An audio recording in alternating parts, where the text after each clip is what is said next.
So I came in pretty heavy. I think I was around like 312, but I ended up dropping down to 270 when I first got down. Yeah, now I'm 298. Where do you feel most comfortable? Um, it's a good question. It depends. So for me, if I want to play like real fast and be able to rush the passer to the really best of my abilities, I feel great at 270. But right now, I feel real comfortable of doing both stopping the run and playing the pass at 298. Elijah, I remember you announced pretty early in December, like I'm coming back for another year. Just what made you excited to do it, and what are you setting forward as your goals for this season? Yeah, I don't know. It was just having to talk with my family. You know, at first I was contemplating whether I wanted to come back or not. I didn't know if I wanted to continue football, but then family talked to me, like, it's just one more year. You might as well just take advantage of it as much as possible. So I just said, why not? New position coach, new defensive coordinator. Phil Snow's associate head coach, worked with Rule for a long time. What's it been like with this new coaching staff, and how has it been, getting used to them? It's been a great transition. Coach Terry, he's a guy that's high on energy. The D line room loves him. I was able to meet him before he came down here when he first got hired. I was able to go down, drive down to Kansas City, and be able to meet him, meet his family, and get to know him personally. And I think me and him right now have a really great bond. How would you describe the coordinator Butler, his energy and the way he coaches? He's more like that's a great. I can't even explain it. He's more high energy, and he's more like has a lot more swag to him. He wants the defense to have a lot more swag to him. What does that mean to you? A lot more swag? How?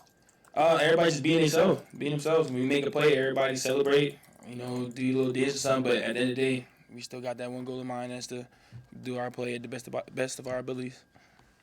Are you an Eagles fan? No. So you gave him a hard time about the Super Bowl? No, I gave him a hard time about the Super Bowl, but I'm not an Eagles fan. Nah, I'm a big Seahawks fan. Why? Legion of Boom. Yeah, I was a big Cam Chancellor fan at one point, so yeah. I'm sure you pick up on some of the conversations around here. Well, they got to replace this guy and that guy in the D line. Just can you sense the feeling of opportunity within that room and how guys are responding to that challenge? Yeah, I think a lot of guys are taking that advantage. Right now since the older guys left, like Ty Nash, a lot of guys are taking advantage of doing everything they can to try to get that certain spot. That's why, like, right now, there's no secure spot right now. Everybody's fighting to get that spot. What was it like that first time when, obviously Butler left a little earlier, but Butler and Ty and Nash, they're not in the room. You're the old guy in the room, and you got to be the voice. What was that like? It was a little weird, but that was just something I had to adapt to. Still being as though Riley and Cam and Keona was still there, to see some still familiar faces, made me a lot more comfortable. So how have you done that? How have you been the vocal leader over the last couple of months? It's mainly just like the small things, making sure everybody got what they need. If anybody needs a ride, and make sure everybody gets to where we got to be on time. And then on the field, it's just being that word of encouragement. Like, let's say somebody mess up, coach get on them. It's me coming over there. It's like, just next play. Just don't worry about it. We got it. And then, just give them words of encouragement and make sure everybody's motivated so that we can accomplish the goals that we want to this year. Elijah, I know there's a lot of young, talented players in your room and physically impressive guys, but when we saw practice on Thursday for a few minutes, it's hard not to notice 96 and 97. What's it like for you as an older guy to do drills with Williams and Keona, and what do you see for them in the future? It's great. Being as I'm the older guy, I get with them. I'm able to teach them and show them the ropes of how we do things and help them adapt to the culture that we've set in the room. With Nash and Ty, just what are some of the leadership lessons that you learned from them that you're carrying over into your new role? Everybody leads different. Ty was more of like a real super vocal guy. Nash was the type of guy to lead by example. He was like the Papa Bear of the group, so he was the more like the sentimental guy. So I know it's like, for me, I learned from them is a mixture of both. Some guys they can't get coached a certain way, so you have to change your tone and the way you approach things with them. Like, for instance, like Keona, he's more of a guy you got to talk to. William, you usually got to talk to him. So yeah, it's just change your attitude when it comes to certain players.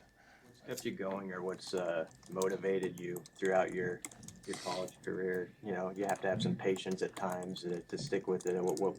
Who's your motivation for? My motivation is my family, my fiance and my son.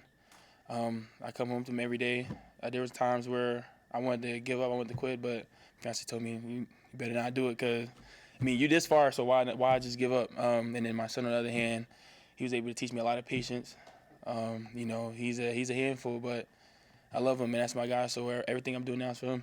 How old is he? He's one. He'll be 2 in July. How hard is that to juggle school, football, family, college work?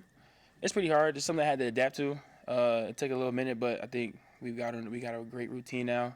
So now as they come to practice every day, I'm able to see them as much as I can. Sometimes when I watch film, I bring them with me, so that way I'm still doing what I gotta do with spending quality time with my family as well. Yeah, I mean it's been pretty easy so far. How has fatherhood helped you with football at all? Like I said before, it taught me a lot of patience. I know, it just really taught me a lot of patience. Because when I first got, I didn't have patience. I wasn't patient at all. I was eager to do stuff, but having Coda, they taught me to slow things down and just take everything step by step, because it can be going in an instant. How do you spell his name? Coda, Kodah. Anything else for Elijah?